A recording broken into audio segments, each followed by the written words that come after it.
Hey, Tino, from one fun fan celebration to another, they are Super Bowl champions, the Seattle Seahawks, and everybody is out in full force. For the most part, it has been peaceful around the area tonight. Police are out there in case things get out of control. Matt Lorch is in our newsroom with a look around the area. Guys, as you've been showing, the party is underway, and it is taking over several neighborhoods here in Seattle.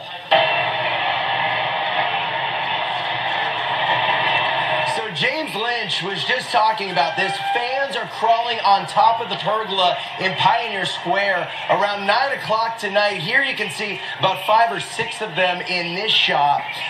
Cops moved in. They got them off. We've seen them arrest several people. The historic cast iron and glass structure was built, by the way, back in 1909. It has been knocked down or damaged by trucks at least 3 times over the past 20 years or so.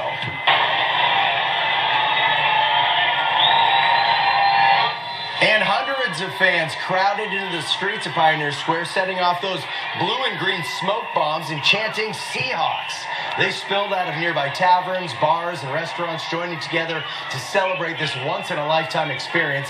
Think about it. Many of those people were not even alive when the Sonics won a championship back in 1979. Police are standing by just in case things get out of hand, but as we said so far, besides people climbing on some statues in Occidental Park and up there on the pergola in Pioneer Square, things seem to be pretty under control.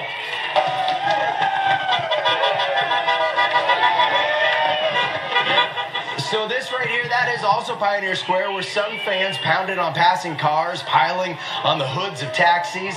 Some of the drivers are honking in support. Others possibly trying to get away from those drunken fans, or at least get them off their cars.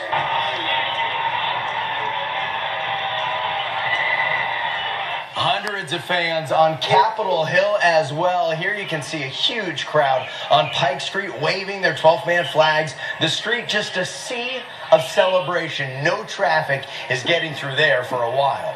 Some on Capitol Hill went shirtless, braving the cool temperatures. Others sat on their friends' shoulders, waving a 12-man flag. We saw one just a few minutes ago tearing down a street sign on Pike Street, but the cops didn't seem too concerned about that. Students in the Greek system gathered around a fire. Earlier, we were told a couch was set on fire. These photos were taken by a student there. We don't believe it was too serious from what we're hearing.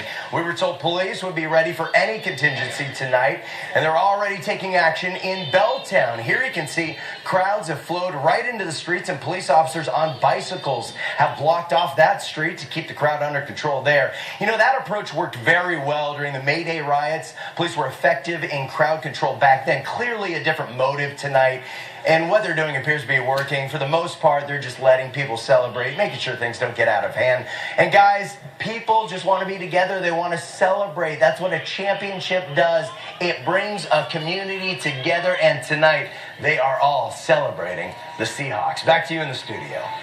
All right, thank you very much, Matt. And we have so much more to come up. We have more sound from players in New Jersey. We have celebrations here in Seattle. We got you covered all the way from coast to coast as the Seattle Seahawks celebrate a big win, Super Bowl 48.